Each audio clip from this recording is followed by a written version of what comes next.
여러분들은 부모로서 자녀들에게 바라는 것이 어떤 것이 있습니까? 부모가 자녀들에게 바라는 것들이 여러 가지가 있지만 그 가운데 중요한 것은 아마 형제 간에 우애 있게 지내는 것일 것입니다. 형제 자매 간에 서로 아껴주고 챙겨주는 것을 보면 부모로서 마음이 흡족하죠. 그러나 자녀들이 아무리 똑똑해도 서로 싸우고 미워하고 다툼이 끊이지 않는다면 그 부모의 마음에 평안은 없을 것입니다. 하나님 아버지의 마음도 마찬가지일 것입니다. 그리스도 안에서 우리가 다 자녀가 되었고 형제 자매가 되었는데요. 우리가 서로 잘났다고 분열해서 당파를 만들고 서로 싸운다면 어찌 하나님이 기뻐할 수 있겠습니까? 오늘날 우리 한국교회 가운데 현대교회 가운데 어찌 그리 분열과 다툼이 많은지 모르겠습니다. 나름 진리를 지킨다고 이야기들 하지만 그 안을 들여다보면 이권 다툼이 있고요. 또 자존심이 있고 인간적인 생각들에 의해서 많이들 다투고 있는 것처럼 보입니다. 하나님은 교회 안에 서로 분열하고 싸우는 것을 매우 싫어하십니다. 특별히 그 분열을 주도하는 자들을 교회를 허무는 동산 안의 여우라고 말씀하셨습니다. 말도 많고 문제도 많았던 이 고린도 교회 역시 이런 분열의 문제가 심각하게 대두되었습니다. 대놓고 아예 당파를 만들어서 분열되었죠. 어떤 이들은 나는 아볼로파야, 아볼로에게 속했다고 말했습니다. 아볼로는 우리가 잘 알다시피 구약 성경에 능통한 성경의 해박한 지식을 가지고 있던 사람이죠. 알렉산드리아 출신입니다. 여러분, 알렉산드리아에서 구약의 히브리 성경을 헬라어로 번역했습니다. 72명의 학자들이 번역했는데 근데 70명의 학자들이 70일간 번역했다고 해서 70인경이라고 그렇게 이야기를 합니다. 그러나 아마 72명이 번역을 한 것으로 알려져 있고요. 그래서 구약의 히브리 성경을 헬라어로 번역했는데 흩어진 디아스포라 유대인들이 히브리 성경보다는 헬라어에 능통했기 때문에 이 헬라어 성경, 구약 헬라어 성경 70인 성경을 가까이 했죠. 이 아볼로는 아마 70인 성경을 가지고 구약에 능통하게 익혔던 것 같고요. 헬라 철학과 수사에게도 능통한 사람이었습니다. 웅변술도 뛰어났습니다. 그러하기에 수사학 학교가 있었던 이 고린도 사람들에게는 아마도 이 아볼로처럼 명석하고 해설을 잘하는 성경학자, 이 아볼로가 인기가 있었던 것이죠. 또 어떤 이들은 나는 게바가 좋아, 나는 게바 편이야, 게바에게 속한 자들도 있었다고 이야기합니다. 게바가 누굽니까, 여러분? 베드로죠. 네. 예수님의 수제자입니다. 베드로는 이방인 중심으로 사역한 사람이 아니라 예루살렘 교회에서 기둥과 같은 역할을 했고 예루살렘 교회의 정통 유대인들을 중심으로 사역을 했죠. 그래서 정통 유대교 출신의 그리스도인들은 아마도 이 베드로를 선호했을 것입니다. 또 어떤 이들은 아니야, 그래도 바울에 대해서 여러 이야기가 있지만 그래도 이 교회를 세운 목회자는 바울이 아닌가. 우리가 바울의 말을 믿고 따라야 되지 다른 사람을 따라서 되겠는가. 그래서 바울 편에서 나는 바울에게 속겠다라고 말하는 사람도 있었습니다. 그리고 마지막으로 어떤 사람은 나는 인간을 의지하지 않아, 나는 그리스도에게 속했어 라고 주장하는 사람도 있었습니다. 여러분, 어떤 인간들을 따르는 것이 아니라 그리스도를 따르는 사람은 사실은 굉장히 성숙한 사람이고 올바른 생각을 가진 사람이죠. 그런데 오늘 본문에서 나는 그리스도에게 속겠다라고 말하는 사람들은 아마도 학자들은 건전한 의미보다는 아마 신비주의적인 체험을 강조하는 사람들로 여겨집니다. 그렇게 봅니다. 그래서 아볼로 가르침, 바울 가르침, 게바 가르침 그런 거 나 의지하지 않는다. 나는 직통으로 예수님과 교제한다. 그래서 직통 계시를 받아서 자신들 나름대로 그리스도와 교통한다는 그런 신비주의자들일 가능성이 높다는 것이죠. 아무튼 분명한 것은 이 고린도 교회 안에 크지도 않은데 서로 당파를 나누어서 분열하고 있었다라는 것이죠. 사도 바울이 안타까웠습니다. 그래서 뭐라고 호소합니까? 13절에 그리스도께서 어찌 나뉘었느냐. 우리가 그리스도의 몸 아닙니까? 머리는 예수 그리스도가 되시고 그의 몸이요 지체가 우리가 아닙니까? 근데 그 몸이 어찌 나눠질 수 있느냐. 그래서는 안 된다는 거예요. 그러면서 이어서 말합니다. 바울이 너희를 위하여 십자가에 못 박혔느냐. 너희가 바울의 이름으로 세례를 받았느냐. 아니지 않느냐. 예수 그리스도께서 너희를 위해서 십자가에 못 박혀 죽지 않으셨느냐. 그렇다면 너희가 예수님만 바라보고 예수님 안에서 하나가 돼야지. 어찌하여 사람을 중심으로 당을 나눠서 갈라질 수 있겠느냐. 너희가 세례를 받을 때 예수님의 이름으로 세례를 받았는데 어찌하여 사람 중심으로 갈라지느냐. 그렇게 안타깝게 호소했던 것이죠. 여러분, 사도 바울은 목회자로서 자신의 사명을 중매자라고 인식했습니다. 중매자가 뭐 하는 거예요? 연결해 주는 사람 아닙니까? 신랑과 신부를 연결해 주는 사람 아니겠습니까? 고린도후서 11장 2절에 보면 내가 하나님의 열심으로 너희를 위하여 열심을 내노니. 여러분, 사도 바울이 목회할 때 교인들에 대해서 열심을 갖고 있습니다. 그런데 그 열심은 교인들로 하여금 자기 사람 만들려고, 내가 말했을 때 맹목적으로 추종하는 내 사람 만들려고 열심 낸 게 아니에요. 왜 열심을 냈습니까? 내가 너희를 정결한 처녀로 한 남편인 그리스도께 드리려고 중매함이로다. 그가 열심을 낸 이유는 성도들을 정결한 처녀로 한 남편, 한 분 남편이신 예수님께 중매하기 위해서, 드리기 위해서 열심을 낸 것입니다. 우리 목회자들에게 이런 인식이 있어야겠죠. 영혼을 섬기는 모든 자들에게 그런 인식이 있어야 됩니다. 목회자들은 당연하고요. 우리 장로님들뿐만 아니라 영혼의 리더격인 우리 순장님들도, 또 전도회 회장님들도 마찬가지입니다. 여러분, 열심으로 영혼을 섬기십시오. 그러나 내 사람 만들려고, 내 편 만들려고 우리가 열심 내는 게 아닙니다. 그들로 하여금 정결하게, 순결하게 예수님 앞에 드리기 위해서, 예수님과 연결하기 위해서,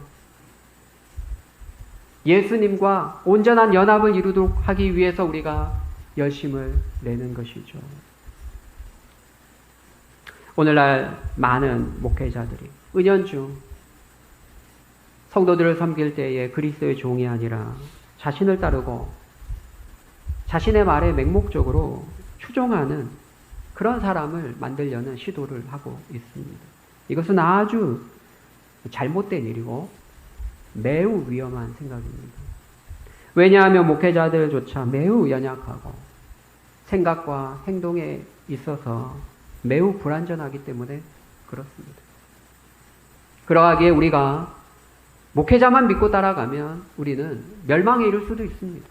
항상 목회자의 말이 이 예수님의 진리의 말씀과 일치한가 아니한가, 우리는 분별할 수 있는 능력이 있어야 합니다. 하나님의 말씀에 합한가 판단할 수 있어야 됩니다. 말씀에 부합하면 따르는 것. 그러나 말씀에 부합하지 않을 때에는 사랑의 마음으로 권면하고 그렇지 않고 계속 목회자가 다른 길로 갈 때에는 반기를 줄 수도 있어야 돼요. 왜냐하면 우리는 한 개인의 목회자나 어떤 사람의 종이 아니라 그리스도의 종이기 때문에 그렇습니다. 그러므로 목회자들은 끊임없이 성경을 통해서 예수님을 닮아가려고 노력해야 되고, 그것이 첫 번째고, 두 번째는 성도들로 하여금 자기 자신이 아니라 예수님께 집중하도록, 예수님만 바라보도록 만들어야 된다라는 것이죠. 이것이 사역의 중요한 목표가 되어야 합니다.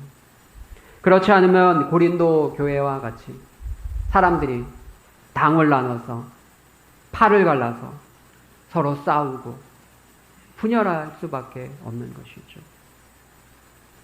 여러분, 보통 오늘날 목회자 같았다면 사도 바울이 어떻게 말했을까요? 아마 이렇게 말했을 것 같아요. 야, 너희들 정신 나갔냐? 지금 아볼로 게바가 뭐냐, 지금. 이 교회를 개척한 사람이 누구냐? 내가 개척했어, 내가. 내가 1년 6개월 동안 몸 벗고 헐 벗고 정말 고생하면서 이 교회를 개척했는데 이 교회 지분이 내가 가장 많아. 너희들 정신 차려라. 어디 게바 이름을 거들먹거리고 있냐. 여러분, 아마 일반 목회자들 같았으면 자기가 개척한 교회는 자기 거라 생각하잖아요, 대부분. 아마 그렇게 했을 것입니다. 왜 대형교회 목사님들이 교회가 커지면 1000명 이상 되면 자녀들에게 세습합니까? 자기가 헌신하고 자기가 못 먹고 작을 때부터 키워왔다는 거예요. 내 거라는 거죠. 다른 사람에게 주기 싫다는 거예요. 여러분, 그러나 사도 바울은 그런 생각 1도 하지 않았습니다. 뭐라고 말합니까? 야, 바울이 너희를 위해서 십자가에 못 박혔냐? 바울의 이름으로 너희가 세례를 받았냐? 여러분, 오히려 게바나 아볼로의 이름을 써서 부정적으로 말할 수도 있거든요. 게바의 이름으로 네가 세례 받았냐? 아볼로가 너희를 위해서 죽었냐? 이렇게 말할 수도 있어요. 그런데 이 부정적인 말 가운데 자기를 사용하고 있습니다. 즉, 게바를 따르고 아볼로를 따르는 사람보다 오히려 자기를 지지하고 따르는 사람을 더 책망하는 듯 보입니다. 사랑하는 성도 여러분, 우리가 다 목회자는 아니지만 그러나 영혼을 섬기는 자리에 있다면 정말 이 바울의 마음을 본받아야 합니다. 교회에 어떤 일로 분열되려고 할 때 막 분열을 조장하고 야, 내 편으로 와라. 이거는 아주 성숙하지 못한 태도죠. 여러분, 오늘날 한국교회가 왜 이렇게 분열을 합니까? 원로 목사파, 담임 목사파, 장로파, 안수지 목사파. 서울의 대부분의 큰 교회들은 끊임없이 분열하고, 아니 작은 교회들도 끊임없이 분열하고 다투고 있습니다. 아무리 지상의 교회가 연약하고 부족한 점이 많더라도 이것은 정말 하나님 보실 때에 합당하지 않은 것이죠. 그 근본적인 원인이 무엇입니까? 사도 바울은 그 근본적인 원인을 십자가의 도를 이 머리로만 알고 삶으로 체화시키지 못했다고 판단했습니다. 십자가의 정신을 그들이 알지 못한다고 생각했습니다. 사랑하는 성도 여러분, 십자가의 정신이 무엇입니까? 하나님의 아들이 하나님으로부터 나신 하나님, 하나님과 동일 본체, 동일 본질, 그 영광스러운 하나님이 우리를 구원하기 위해서 우리와 동일한 육체를 입고 이 땅에 오셨답니다. 그래서 십자가에 죽기까지 자기를 낮추고 복종하셨다라는 것이죠. 사랑하는 성도 여러분, 이것이 십자가의 정신입니다.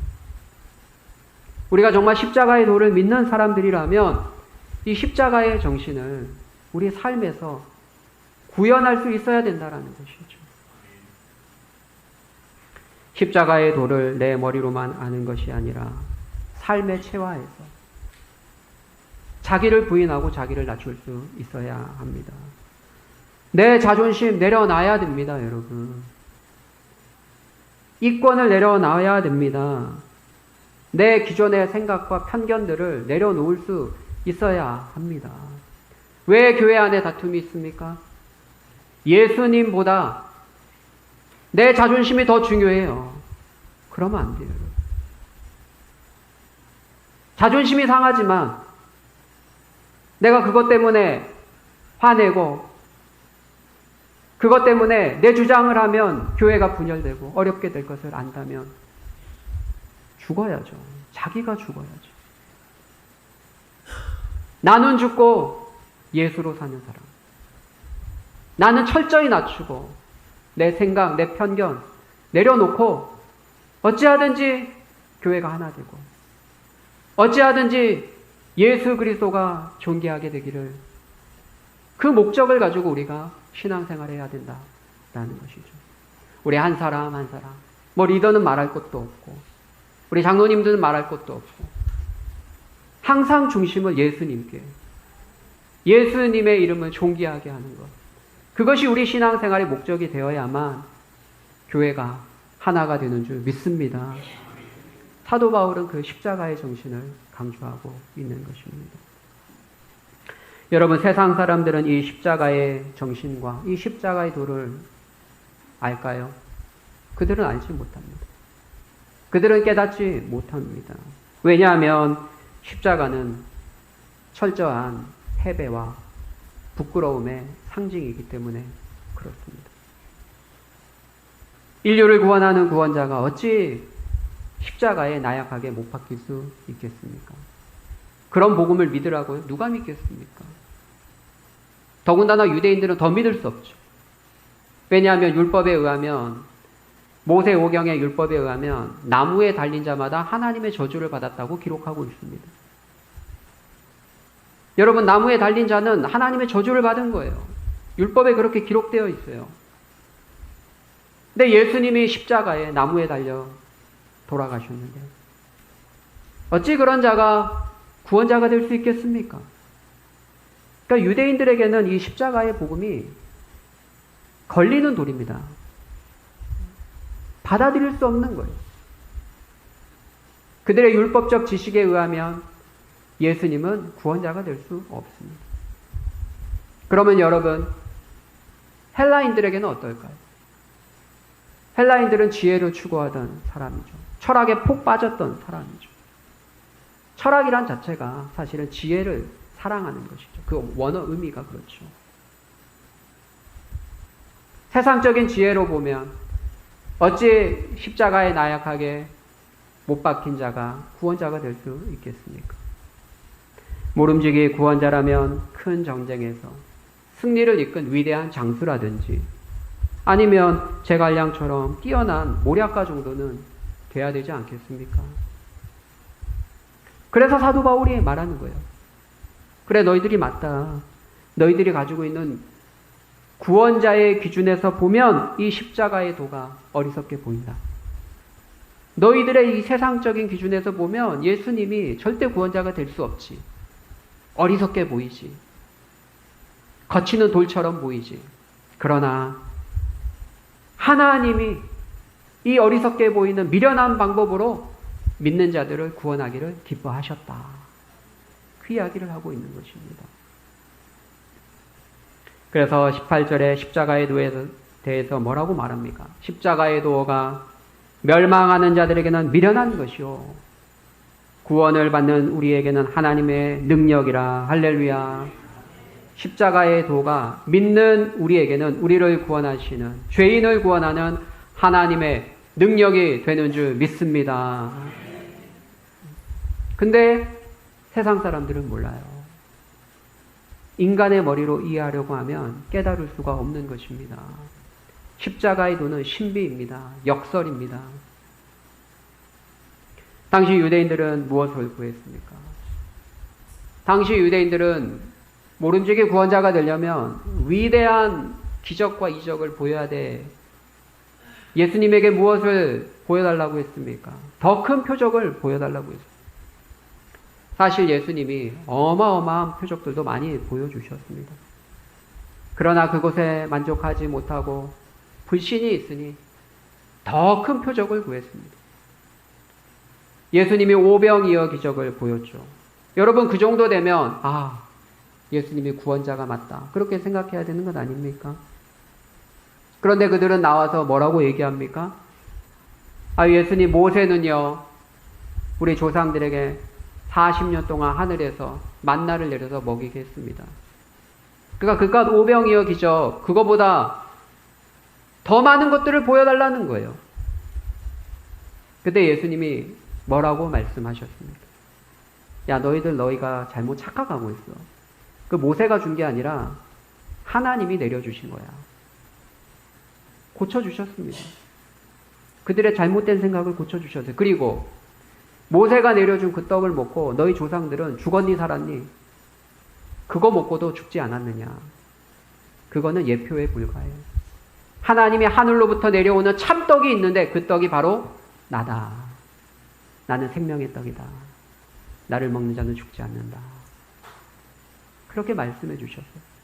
그랬더니 그들이 어렵도다. 이해하기 어렵도다.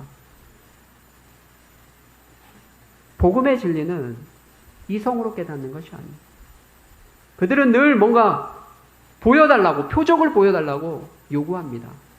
엘리야처럼 하늘에서 불을 내리던가, 모세처럼 어마어마한 기적들을 보이던가, 당신이 구원자라는 표적을, 더 강력한 표적을 보여주십시오. 그렇게 요구합니다. 사랑하는 성도 여러분, 오늘도 영적으로 무지한 성도들은 이리저리 쫓아다니면서 표적을 구합니다. 병 고침, 귀신 쫓는 것, 또 어떤 우리가 생각하지 못하는 특이한 현상들, 그런 걸 일으키는 부흥사들 쫓아다니는 성도들도 있죠. 여러분 건전한 신앙이 결코 아닙니다. 예수님이 표적을 구하는 유대인들에게 무엇을 말씀하셨습니까? 내가 너희에게 보일 표적은 요나의 표적밖에 없다. 여러분 요나의 표적이 무엇입니까? 요나가 물고기 뱃속에 들어가서 3일 밤낮 있었습니다. 그리고 하나님이 명령하셨을 때 물고기가 해변가에 왔죠. 그리고 오 하고 토했는데 거기서 그 큰 물고기에서 토한 곳에서 사람도 함께 쏟아져 나왔습니다. 사람이 뚜벅뚜벅 걸어 나오더니 그가 메시지를 전하는 거예요. 너희도 회개해라. 아니면 하나님이 이 성을 심판한다. 여러분 물고기에서 나온 사람이 회개하라고 하는데 회개하겠어요? 안 하겠어요? 그 당시 사람들은 신탁을 믿고 안 그래도 미신의 그런 생각이 관념이 많은데 물고기에서 뚜벅뚜벅 걸어 나온 사람이 회개하라면 그 소문이 다 퍼졌는데 회개하겠어요? 안 하겠어요? 당연히 하죠. 그러니 왕으로부터 모든 신하에게까지 금식하며 회개를 한 거예요. 여러분 그런데 예수님이 뭐라고 말씀하셨어요? 내가 너희에게 보일 표적은 요나의 표적밖에 없다. 이게 무슨 말씀이냐면 요나가 물고기 뱃속에 3일 밤낮 있었는데 인자는 무덤 속에 3일 밤낮 있다가 나오셨습니다. 요나보다 더 크신 분이 물고기 뱃속도 아니고 아예 죽었다가 돌아가셨다가 무덤 속에서 나왔는데 그걸 믿지 않느냐 너희가? 그래서 마지막 심판 때에 니느웨 사람들이 불신을 가진 이 시대를 정죄한다는 거예요. 야 너희는 진짜 너무하다. 우리는 물고기 배에서 요나가 나와도 우리는 깜짝 놀라서 회개하고 믿었는데 너희는 어떻게 하나님의 아들이 인자가 3일 밤낮 무덤에 있다가 나오셨는데 그걸 안 믿냐 너희는? 야 너희는 지옥 가도 마땅하다. 니느웨 사람들이 정죄한다는 거예요. 사랑하는 성도 여러분, 예수님의 십자가와 부활 외에 어떤 더 큰 표적을 원하고 계십니까? 하나님이 우리에게 보이는 가장 큰 표적은 예수님의 십자가와 부활의 표적인 줄 믿습니다. 그거 안 믿는 사람은 신앙 없는 사람이에요, 여러분. 그거 안 믿고 또 다른 표적 보여주십시오. 또 다른 어떤 거 보여주십시오. 하나님이 나를 사랑한다는 어떤 증거, 더 확실한 증거 보여주십시오. 믿음이 연약한 것입니다. 우리를 향한 하나님의 사랑이 어디에 가장 분명하게 나타났습니까, 여러분? 십자가가 아닙니까? 십자가. 자신의 아들을 아끼지 아니하고 우리에게 내어주신 그 십자가가 우리를 향한 가장 확실한 사랑의 증거인 줄 믿습니다. 다른 어떤 곳에서 찾지 마시길 바랍니다. 우리가 아직 죄인 되었을 때요, 그리스도께서 우리를 위하여 죽으심으로 하나님께서 우리에 대한 자기의 사랑을 나타내셨느니라. 할렐루야. 십자가의 하나님의 사랑이 가장 선명하게 나타났습니다. 십자가와 부활의 표적 외에 어디서 하나님의 사랑을 찾고 어디서 하나님의 살아계심을 발견하려고 하십니까? 십자가의 표적을 믿으시기를 바랍니다. 그러면 헬라인들은 무엇을 구했죠? 지혜를 구했죠. 여러분, 인간적인 지혜가 얼마나 연약한지요. 하나님은 세상의 가장 똑똑한 사람도 어리석은 것으로 간주합니다. 하나님의 지혜에 있어서 이 세상 지혜는 아무것도 아닙니다, 여러분. 우리 인간이 많은 것들을 발견하고 하나님이 만드신 자연의 법칙과 원리들을 발견하고 또 의학에 있어서 또 자연과학에 있어서 많은 진보가 있었죠. 그러나 여러분, 하나님이 만드신 세계를 우리가 다 이해합니까? 우리가 사는 이 지구가 먼지만큼 작다는 거 알고 계십니까? 태양계에서도 작은 행성이 아닙니까? 이 태양계가 우리가 사는 은하계에 수천 개가 있다, 수천억 개가 있다고 하지 않습니까? 또 그런 은하계가 이 우주 안에 얼마나 있는지도 사실 측량도 못합니다. 우리가 벗어나서 살펴볼 수 있는 공간이 어디입니까? 화성이나 가서 제대로 밟아보지나 했습니까? 우리 인간의 지혜는 아주 유한합니다. 우리가 가진 지혜는 마치 바닷물에 한 컵의 물의 양과 같은 것이죠. 어거스틴이 말한 것입니다. 전능하시고 무한하신 하나님 앞에 우리가 얼마나 초라하고 무지한지 깨달아야 합니다. 그럴 때 비로소 자기를 낮추고 자신의 무지를 깨닫고 하나님의 전능하심을 인정하고 하나님이 제시하신 그 방법을 믿을 때 그때 비로소 하나님을 알게 되고 구원의 방법을 이해하게 되는 것이죠. 여러분, 우리에게 필요한 것은 놀라운 지적인 능력이 아닙니다. 이해가 필요한 것이 아니라 믿음이 필요합니다. 제가 좋아하는 구절 중에 안셀무스의 말인데요. 나는 믿기 위해 아는 것이 아니라 알기 위해 믿는다. 알기 위해 믿는다. 여러분, 진짜 깨달아 알기를 원하십니까? 기독교 진리를 정말 알기 원하십니까? 그렇다면 믿으십시오. 믿으면 알게 되는 줄 믿습니다. 태초에 하나님이 천지를 창조하시니라. 믿으면 그때부터 깨닫게 되는 거예요. 알게 되는 거예요. 믿음이 없이 백날 창조과학회 거기 가서 창조의 과학의 증거들 백날 연구하고 지질 분석하고 그런 자료들 받아봐야 맨날 읽어봐야 믿음이 없으면 이해가 되지 않는 거예요. 그러나 믿음이 있으면 그때부터 이해되는 줄 믿습니다. 믿음이 있어야지 그런 자료들도 도움이 되는 것이죠. 믿음이 삶의 시작입니다. 기독교 진리를 아는 시작이에요. 그래서 사도 바울은 뭐라고 이야기합니까? 하나님의 지혜에 있어서는 이 세상이 자기 지혜로 하나님을 알지 못하는 거로 하나님께서 전도에 미련한 것으로 믿는 자들을 구원하기를 기뻐하셨도다. 예수님이 우리 죄를 위해 죽으셨습니다.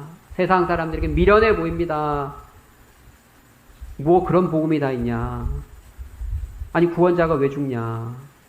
다시 살아나셨습니다. 정말이야? 어리석게 보입니다.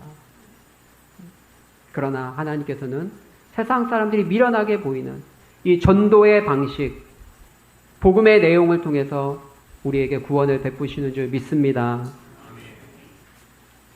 파워. 네, 관계 전도 셉니다. 네. 여러분 금년에 누구에게 전도를 해보셨습니까? 얼마나 전도에 힘을 다하고 있습니까? 전도합시다. 네. 전도의 미련한 방식으로 하나님이 믿는 자들을 구원하시는 줄 믿습니다. 전도하는 방식도 배워야 돼요. 22절에 보니까 유대인은 표적을 구하고 헬라인은 지혜를 찾으나 우리는 십자가에 못 박힌 그리스도를 전하니 유대인에게는 꺼리 끼는 것, 이 꺼리 끼는 것이 스칸달론인데 덫입니다. 덫, 걸림돌, 넘어지게 하는 것, 함정, 그런 뜻입니다. 유대인들은 그걸 믿을 수가 없어요. 유대인들의 생각에는 이 십자가의 도가 걸림이 됩니다. 이방인들에게는 미련하게 보입니다. 그러나 24절 뭐라고 말합니까? 오직 부르심을 받은 자들에게는 유대인이나 헬라인이나 그리스도는 하나님의 능력이요 하나님의 지혜니라. 할렐루야. 그리스도는 하나님의 능력이에요. 우리를 구원하는 하나님의 지혜입니다. 그것을 깨달으시길 바랍니다. 말씀을 맺겠습니다. 사도 바울이 분파를 나눠서 싸우는 고린도 교인들에게 처방전으로 제시한 것은 십자가의 도입니다. 말로만 십자가가 아니라 정말 그 십자가의 도를 믿는다면 인간적인 지혜를 내려놓아야 합니다. 자기를 낮추고 십자가를 따라야 합니다. 하나님께서 여러분 세상에 똑똑한 사람이 얼마나 많아요. 문벌 좋고 뭐 하버드에 나오고 또 태어날 때부터 어마어마한 재력가의 가문들 얼마나 많아요. 근데 하나님께서 세상에 똑똑하고 돈 많고 권세 있는 자들을 택하지 않으시고 우리같이 연약한 자들을 택하셔서 세상의 지혜자와 총명한 자들을 부끄럽게 하셨습니다. 이 얼마나 감사합니다. 하나님께서 우리같이 연약한 자들을 택하셔서 영광스러운 자녀로 만드셨는데 우리가 그 은혜를 알지 못하고 서로 자기가 잘났다고 싸우고 당파를 만들고 그러면 여러분 그것이 어찌 십자가의 정신과 부합하겠습니까? 사랑하는 성도 여러분, 우리를 구원하시는 하나님의 유일한 방법은 예수 그리스도의 십자가입니다. 그 십자가의 도를 온전히 믿으시고 뿐만 아니라 그 십자가의 정신을 따라 여러분 자신을 철저히 낮추시고 서로 존중하고 화합을 도모하며 주의 영광을 위해 살아가는 믿음의 백성들 되시기를 예수님의 이름으로 축복합니다.